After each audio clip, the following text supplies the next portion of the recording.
Greetings and welcome to RoadTripja, the heartbeat of Jamaica's roads.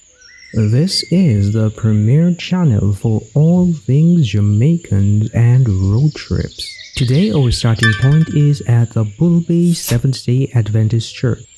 Located in Bull Bay, St. Andrew, we will be making our way through the current road development exercise taking place under the Southern Coastal Highway Improvement Project, spanning from Harborview, St. Andrew to Port Antonio, Portland, while making its way through the parish of St. Thomas. Our exit point after making our entry through Bull Bay, St. Andrew will be in Bull Bay, St. Thomas, and then we'll work our way down in different areas of St. Thomas. Our local time at recording is 3:37 p.m. on this day, Friday, January 28, 2022. Currently, we are overlooking in the distance the Bull Bay Post Office, and just beyond it is a Bull Bay Clinic, and further down is the Bull Bay Police Station. Those areas will be examined in another episode. It is a hope that you will enjoy the visual and allow yourself to have an immersive experience with us in real time. To our regular supporters, welcome back. The journey continues. To those who are new to RoadTripja, it is good to have you. Please hit the like button, but most importantly, subscribe to the channel for more content of this nature, and be sure to have your notifications turned on to all so you will be notified at every occasion of a release. Feel free to check out our 2020 road trip sequential playlist of places we have been in sequential order, curated especially for your pleasure. If you have something to say, please leave it in the comments, or you can reach out to us on social, link in the description below. For our first series of a video, we will be exploring the eastern end of the island and then making our way around the island of Jamaica, the island paradise. To navigate you through the experience is your excursion extraordinaire and guide, Dr. A. Keep your eyes on the screen for location notifications and see you at the end of the road.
It was indeed a delightful experience to serve you as we explored in parts, subsections of Jamaica. Thanks for making it to the end of the road with us. The journey is not yet complete, so you know we will keep you up to date as we venture to different terrains and continue the development and exploration of the Southern Coastal Highway Improvement Project, SKIP, and other developments in the eastern parishes. If this video added any value or perspective, show it with your subscription. Until next time, walk, ride, drive, and fly good. Signing out from RoadTripja, the heartbeat of Jamaica's roads is Dr. A. See you in the next one.